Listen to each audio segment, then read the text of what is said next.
不管是画基础的还是画完整的，我都会在画的过程中，你比方说我后面这张画，大家看后面这张画，对吧？后面这张画，我给大家教这个水的画法，是吧？瀑布的画法，给大家教这个画法哈。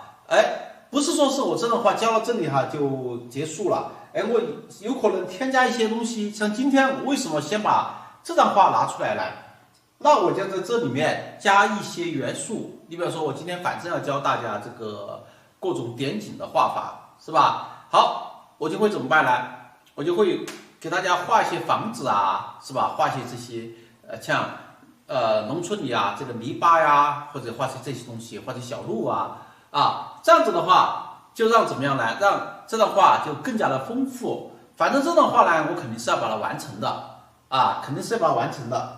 这个最后完成了，我相信这张画效果也是非常好的哈，也是非常好的。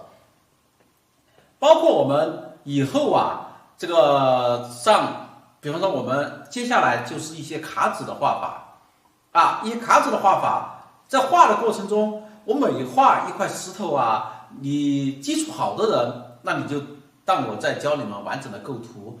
基础不是太好，自己现在目前还不能完成一张作品的时候呢，你就当我在教你们怎样画石头，或者是我画到树的时候，就当我在教你怎样画树怎样画房子怎样烘云你把它一个一个的零件单独拆开来，这个去画都行的。其实不管是我们的汽车也好，还是我们的飞机大炮也好，还是我们的很简单的自行车也好，它都是一个一个的零部件组合而成。我们的彩墨山水也是这样子的，也是你把各种基础练好了以后你就可以把它组合起来。只是在组合的时候就要注意它的大小虚实变化，让它形成一张很完整的构图，是不是好，我们今天给大家讲什么呢？讲一些你比方说，大家肯定好多学员都有我的画册了，是吧？好，你翻开我的画册，你就能看到我画册里面有非常多的就是各种形式的点景。这些点景呢，就包括什么呢？你比方说，包括房子，房子因为很多种的造型。你比方说，房子有我们四川这种形式的房子有藏区的房子有这个，你比方说我们到福建或者到啥有土楼这种形式的房子，然后有茅草棚就各种形式的房子，还有些像亭台楼阁一样的这种好，房子就有很多种，我们今天就是给大家介绍我主要常见的画一些房子，包括亭子好多学员画那个亭子都画得不好。你比方说，他这个在画亭子的时候那几个角它怎么透视很多学员是把它画得不好的老学员都看我画过这个亭子我用了一个非常简单的方法就可以把那个亭子的透视解决了。今天我会画给大家看，是吧？然后小桥呢又分很多种。你比方说我们要画小桥的话，我以前最喜欢画的是这种木桥。当然现在随着这个时代的进步，这种木桥呢它越来越少了当然也有很多情况也有很多情况，因为木桥的话，它可能会随着时间的推移逐步的风吹雨打然后它慢慢老化，就产生一定的危险。我跟你说，最突出的，这里我们班上也有四川人，是吧？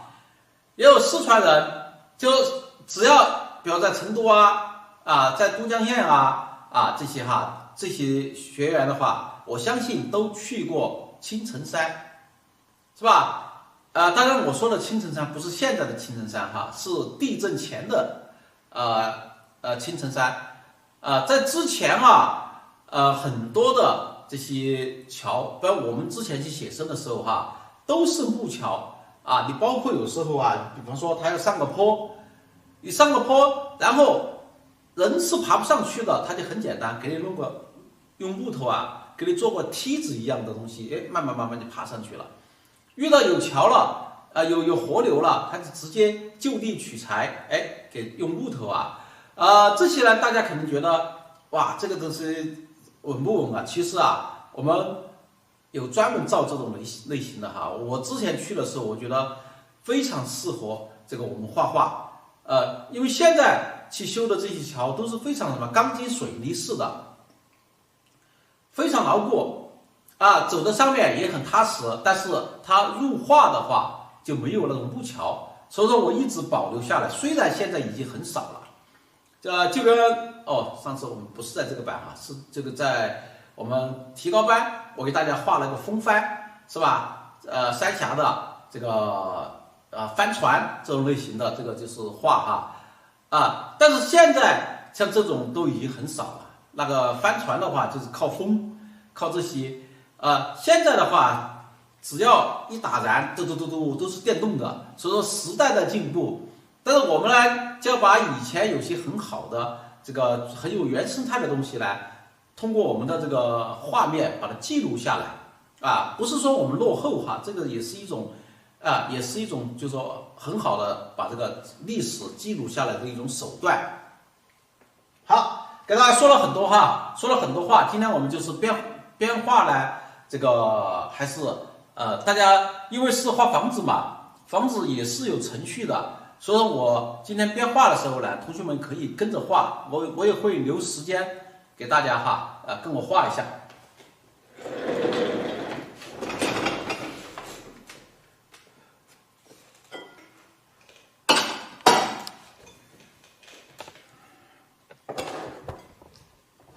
我相信你们对这张画呢还是很有感情的，我争取我们到时候就是完成一点哈。下节课呢，我们看看是不是可以把这张画，把它就本来我们的这个画册上的话，就是说不是画册，本来我们的课表上呢，是说给大家完成一张好像是4次斗方吧，我们上课了哈，这个不管了，就是给大家加个菜，加个菜，好，把它画大一点，我们争取把它完成了出来以后看看，让大家能够看到这个画面的一些效果好，我们现在准备就调点色，就要找到这个小笔。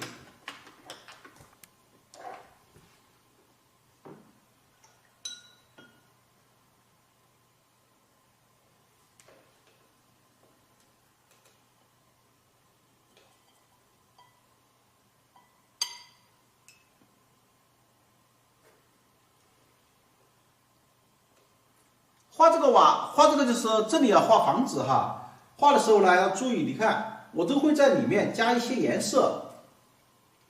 我们刚刚首先第一笔加了墨，是吧？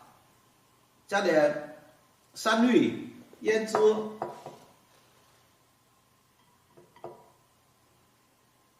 会加点藤黄。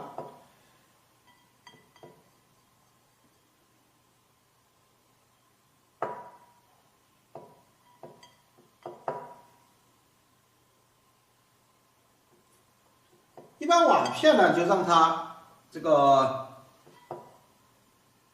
稍微淡一点。好，你看，基本上有一点点偏赭赤色，不是偏那个紫色调有一点点赭丝带紫色调的感觉哈。把它调好以后，画这个瓦的时候呢，笔上的水分不能太多，所以你看我刮干，一样的要保证这个纸它是平整的，所以我们在这个四周放几块磁铁。大家肯定已经看到了，我在画的时候呢，我就稍微构了个图，因为怎么样呢？因为我这里要画树这个树呢是我们留着下周来画。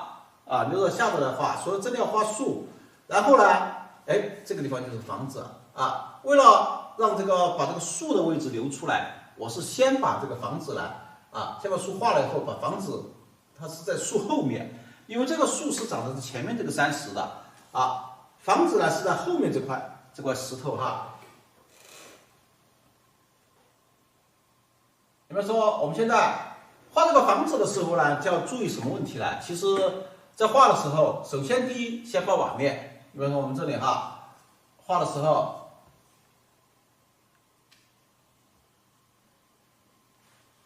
画房子的线条，我相信哈，我们在座的哈，这个大家肯定都会把这个画根直线都能画得来啊，都能把线条画得很直，是不是啊？但是我们在画房子的时候啊，你要真的把线条画得太直了，因为我们这个不是界画，是吧？你要真的把这个画得太直了的话，反而不好啊，反而不好。所以说。建议大家，你看我的线条哈啊，都是一波三折，一笔下来是吧？行了以后再停一下，压一下，又停一下，又再压一下。你看这里就有好几个这个点是吧？好几个点，包括这边也是，这里压一下，这里压了一下，这里压了一下，这边呢只压了一个点，这里也只压了一个点，啊，就让这个线条让它有变化啊，让它有变化。好，然后这边也是一样的，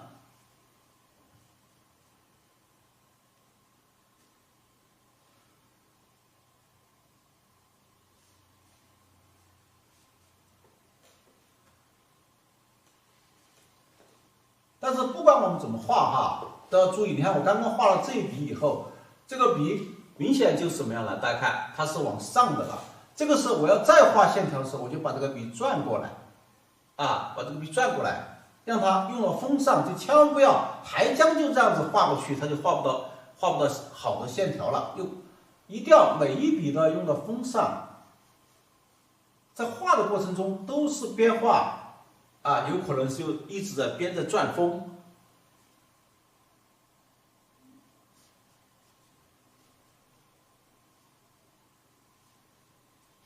来，我刚刚说了，为什么我要画一棵树呢？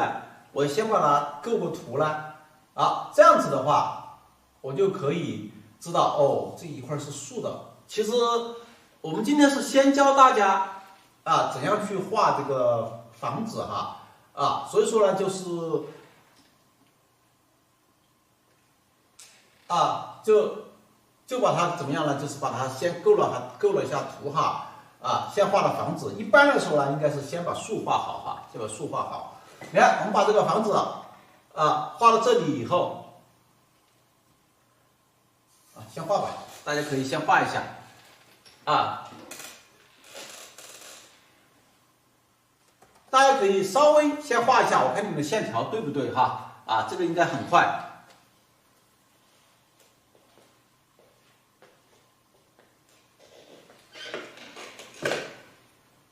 同样，大家画好了之后，把画好的图片发到群里面，老师看一下大家的线条啊，画的存在哪些问题，老师再接下来再重点给大家讲一下。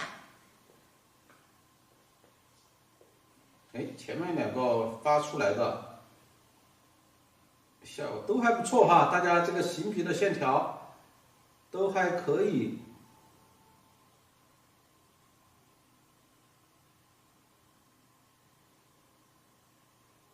不错哈，你们这个一波三折的感觉啊，这些还是画出来了这个线条的一些金丝味的感觉哈。好，我们现在有4个人画出来哈，我觉得效果都不错。好，现在呢，画到这个程度以后哈，画到这个程度以后，我们画房子也是有技法的啊，你不要乱来，只要你按照这个技法来的话，那你房子是很好画的。你比方说我们画到这里以后。就怎么办呢？我们屋顶啊，都会有一些这个瓦，你看这么横着摆，它是因为我不太知道它这个专业术语哈，啊，它这么放的话，通过这么放一下，就把这个两边的瓦，哎，都可以把它给压住。好，压住以后，你看我们这里。把它再画一根杠，你看顶上这里就出来了。出来以后，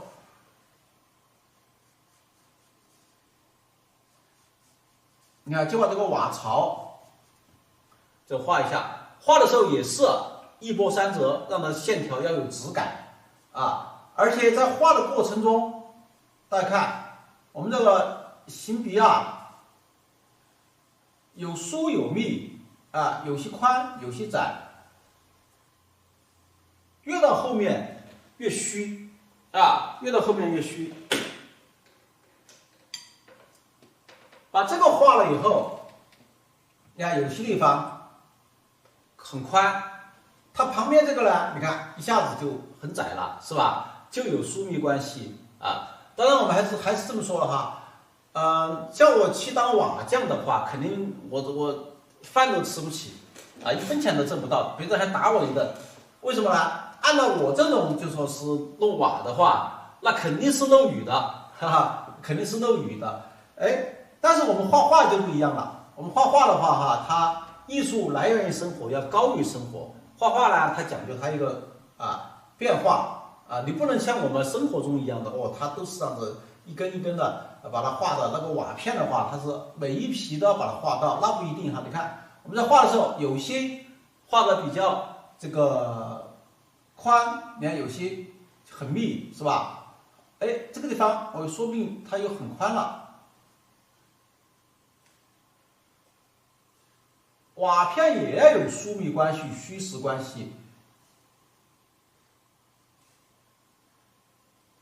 而且在画的过程中，大家看我在用笔的时候哈，每一笔都要送到位，而且每一笔都要用到锋上。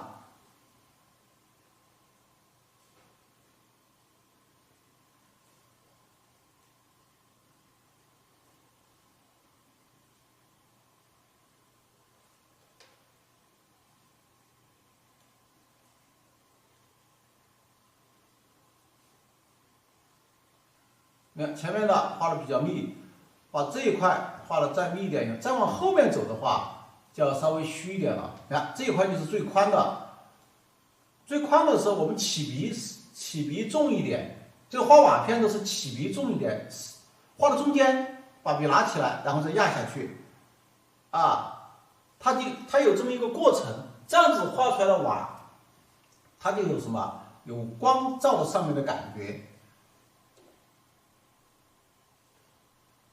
你看这里我就画的很虚了，稍微有几根感觉就可以了。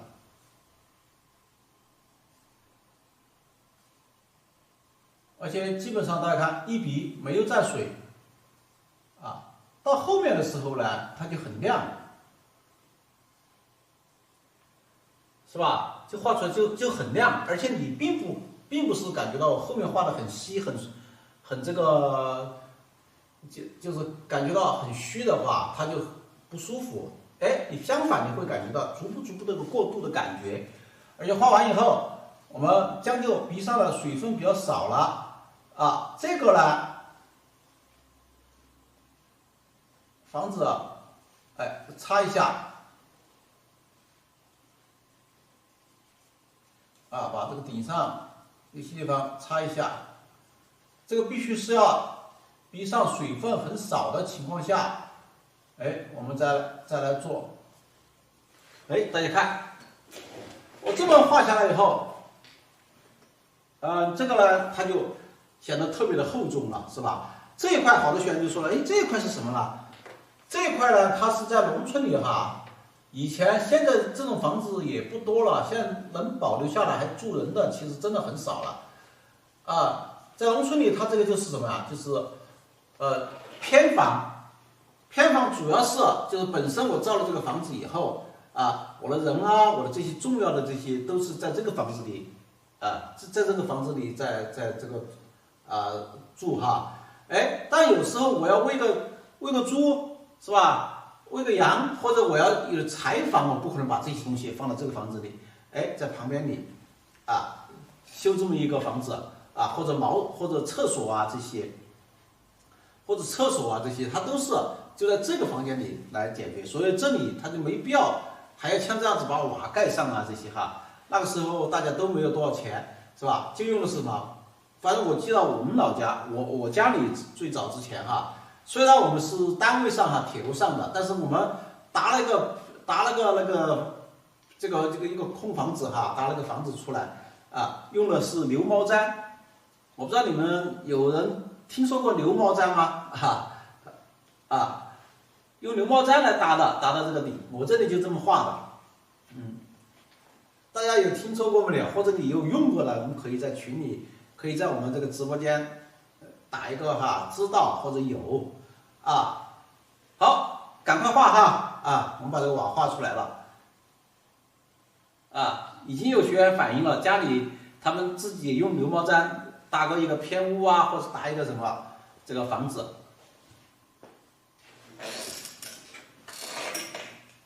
还是有学员速度很快哈，就已经把这个就说是画出来了哈，把这个瓦画出来了。第一，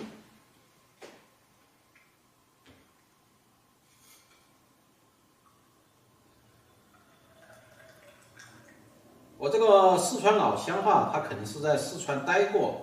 这个王丽哈，他这个瓦这些画出来的感觉都还是不错的哈。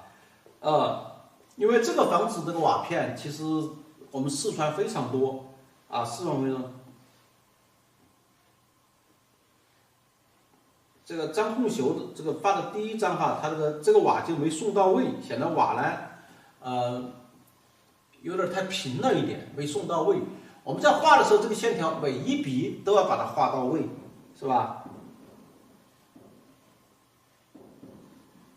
第三张这个是谁的呢？这个是海的心声哈，这个画的就也是这个就是瓦片没有把节奏感画出来哈，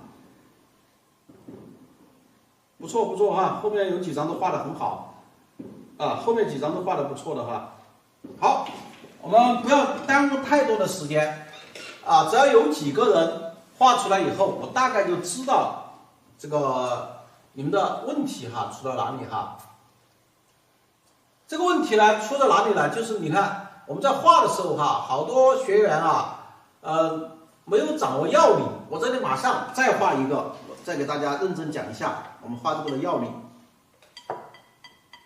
因为一般来说呢，我们在画里面，如果是全景等一下啊，最后中间休息的时候给一下全景，因为房子的话，这个地方是拉的非常大的，然后一下子放全景。他是要看个位置，他是不是要之前临过？你之前画过这个吗？你先放个位置吧。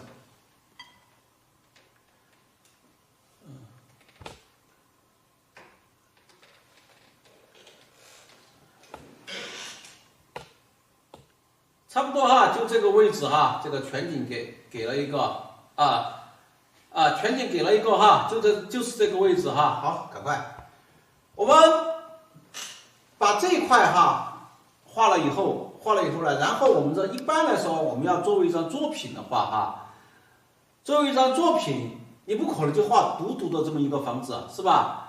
你要怎么办呢？你就要那个画一组房子，这个时候。我们马上呢就给大家再画下一组，在画下一组的时候，就是要注意什么问题呢？就要注意，你比方说，我这个房子，这是一个，大家看这个宽度这么宽，是吧？这个呢，它这个高度这么高哈，就明显就是一个什么长方形嘛，就是我从正面看，它就是长方形。那我在这里就不要画个长方形了。我就要画一个也是长方形，但是正好给它反过来。我这个长度长，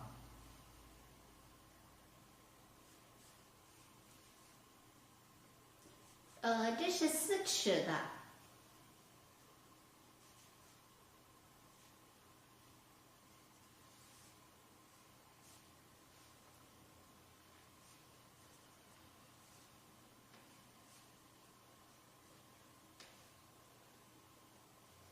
这是下面木头，稍微加一条。大家看，这个是不是又有变化了？啊，如果我这个时候再画一个跟它一样的，也是画很长，这么画了跟它对着的话，这就不好看了。有些学员说了，哎，这个房子为什么这么窄呢？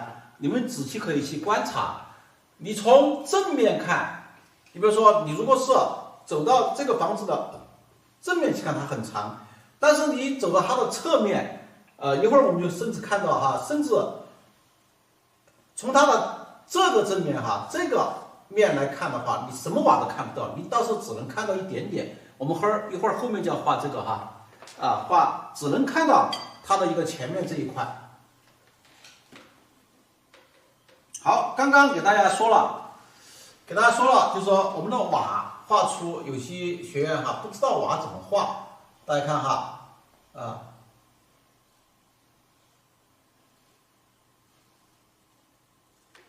你看我们一样的，由于它这个从侧面来了，我这个是比较窄一点。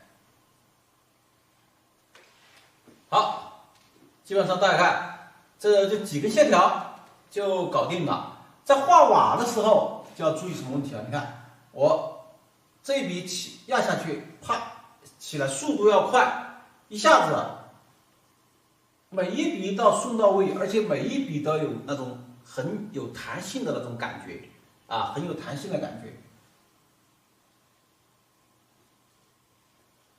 我刚刚有些学员在画的瓦，就是好像是这么很随意的啊，这个瓦是有一定的幅度的啊，不是什么直直的啊，是有一定的幅度啊，这样子画出来的瓦它才有。这样画每一笔它都有幅度，虽然很小，这个空间很小了但是我们在画的时候，大家看我在画的时候，画了几笔以后，笔会转一下。这个笔转的是干什么呢？其实我是在转锋，因为我们笔大家看画到这个程度以后，这个笔就已经弯了，是吧？这是明显是往上的，是吧？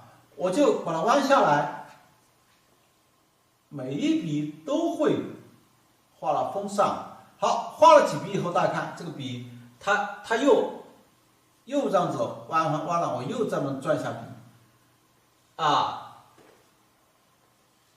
你们一定要学会用锋。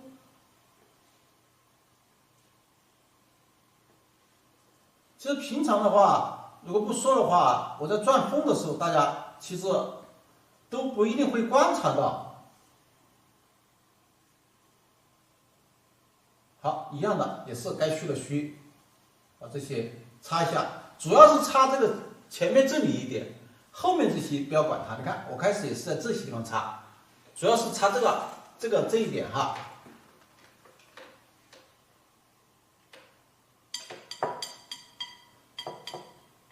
你看我们在画的时候，两个房子画完了以后，